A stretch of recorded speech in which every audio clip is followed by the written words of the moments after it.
Let's start this with a prayer. Dear Father, I thank you for this day and this opportunity to be used as a vessel to let your people know that you are available, able, and ready in the name of Yeshua from Nazareth. Let's cut this bread. We're Ezekiel 20:15 through 20.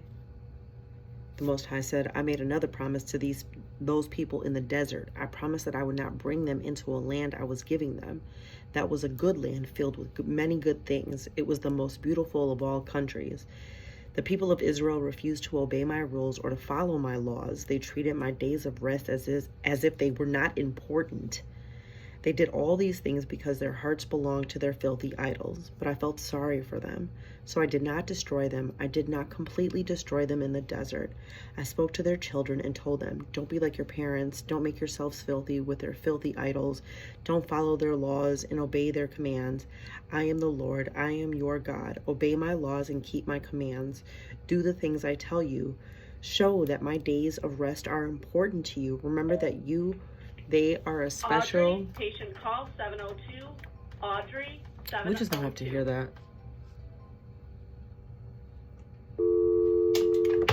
Whatever. I am the Lord.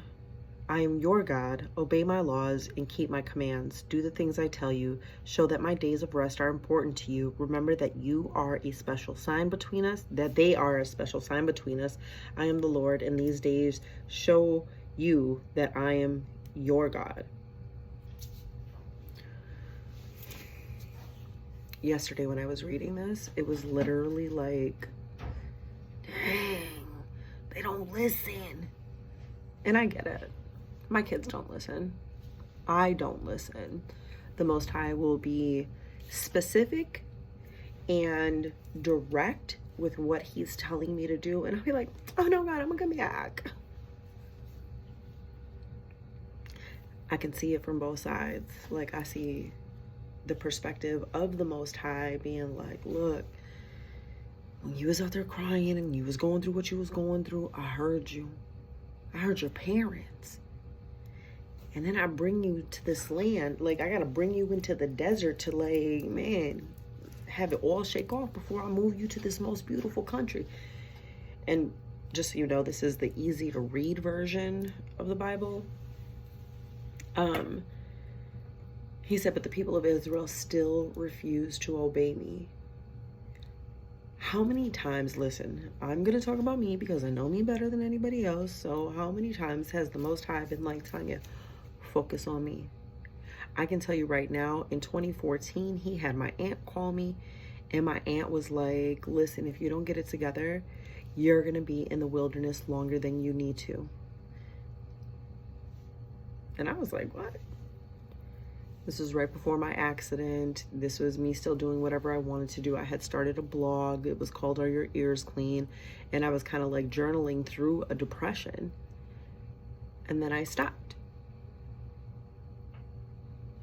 I had a baby. Like, the Most High has said, like, for me, all I have to do is campaign for them. Tell them about the promises that I have, like, come through on for you. Oh my gosh, God, it's too hard. I set these idols up in my heart, in my mind. I was hurt. I was broken. I was going to respond a certain way, and nobody was going to tell me anything. And the Most High felt sorry for me, and he didn't destroy me. This is no different than him talking to the Israelites, like, I told your parents this. If your parents would have obeyed it, you would have been in this land already. You would have had this foundation. Like, look, we put God first in everything. But God being God, he knew, like, just with me, he knew that there was no way that I could have gotten this before my time. Like, I had to get everything out of my system, and it's still stuff in my system. They know you together. Why you think it took them 40 years? I see it though. I see how he has been patient. I see how he's been kind. I see that He still blessed me just like he blessed them in the wilderness, because I could be without a car. I could be struggling to buy my kids stuff. I could be homeless. Like, I could be a lot of things because of me not refusing to walk away from these idols. Because my heart belonged to filthy idols. You don't think revenge is filthy? You don't think hatred is filthy? You don't think obsessing is filthy? Or even like stuffing my mouth when I got emotional. Tell you. No. But it wasn't until like I had enough of enough and was seeing that what I was worshiping, what I was setting up as an idol in my heart, was destroying me. And he felt sorry for me. Now, yesterday I said God isn't emotional. I don't mean that God doesn't have emotions, but he ain't emotional like when he makes his decisions, like, oh, you made me angry, now I'm gonna murk you. He doesn't move like us, and I'm so thankful for that. This morning, he gave me Proverbs 26:11, and from the contemporary English version, it said, dogs return to eat their vomit just as fools repeat their foolishness. I get it. I had to tell your mama, I gotta tell you, and if you don't get it right, it's gonna come down to your generation, the next generation, everybody that follows you. I'll curse you until like you understand that I got you here for a reason. It's a purpose. It's some things that you went through that are gonna help other people realize that they can come and holler at me. You know how crazy that is? Like, I could be stopping somebody else's initial conversation with the Most High because I want to be stagnant. I want to be in bondage still because it feels so good. It doesn't feel good. I have to relearn everything, the way that I talk, the way that I move, I would literally have conversations in my head like, oh, somebody say this, I'm gonna do this, somebody do this, I'm gonna do that. Like, it's not. 17, he said, but I felt sorry for them. I did not destroy them. I did not completely destroy them in the desert.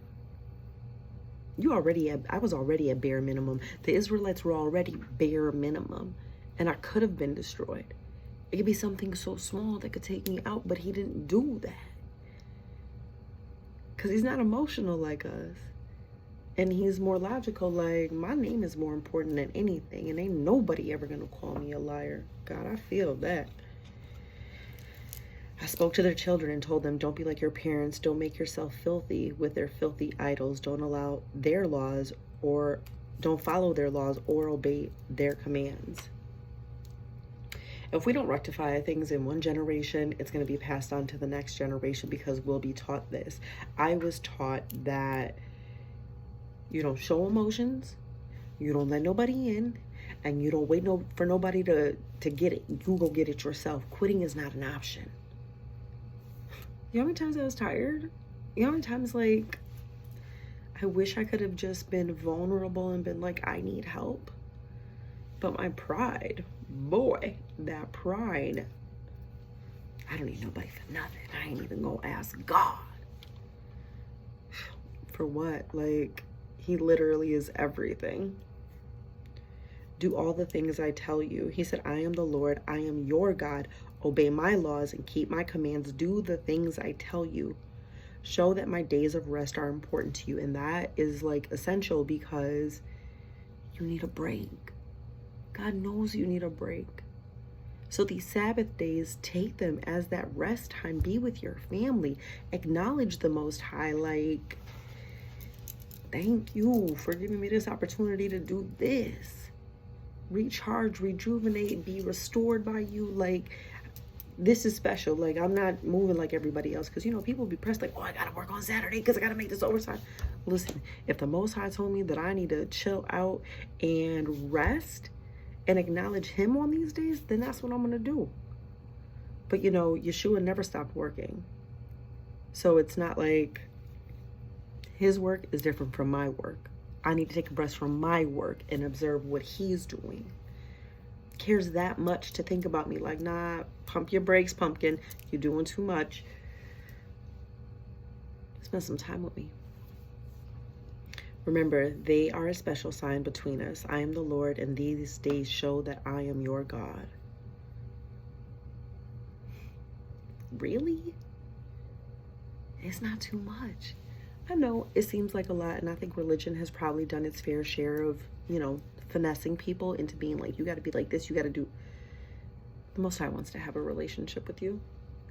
He wants to be with you. He is with you in the trenches, but you just got to allow him to come in and be like, I'm not going to keep setting up these other idols in my life because sin makes you filthy.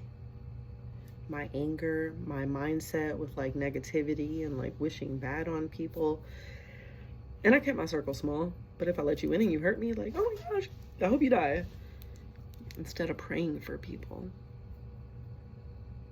It's going to be some more times he's going to have to come back and be like, yo, I'm pleading with you. These are pleas from the Most High. This is what? The third day that I'm talking about him pleading with you. It's for your benefit and not your detriment to stop doing the things that don't benefit you in life anymore. It's different with him. We'll talk about it tomorrow.